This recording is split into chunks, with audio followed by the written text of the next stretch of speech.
Continuing to follow breaking news tonight, dozens of passengers had to be evacuated from a plane that slid off a taxiway at Pittsburgh International Airport. Bryant Reed is at the airport now with an update for us. Bryant?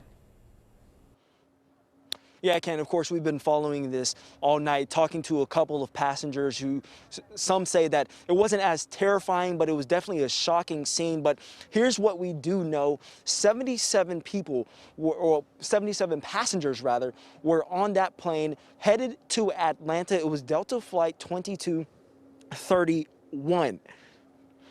Now, we also know that there were thankfully no injuries, but crews have been working on that plane for about 4 hours now, but passengers were on that plane for about 3 hours waiting to get off after the plane went tilted down. Now, what you're seeing now is some passenger video of them being escorted off of the plane and to some of the buses that they were then taken to the terminals. There's also some video there of the passengers who took some video of the belly of that plane. You're able to see it almost looks like it's tilted downward, and that's because it's kind of in a ravine. But we do know that talking to some passengers, there's going to be another flight that takes off around 12:30, still headed to Atlanta.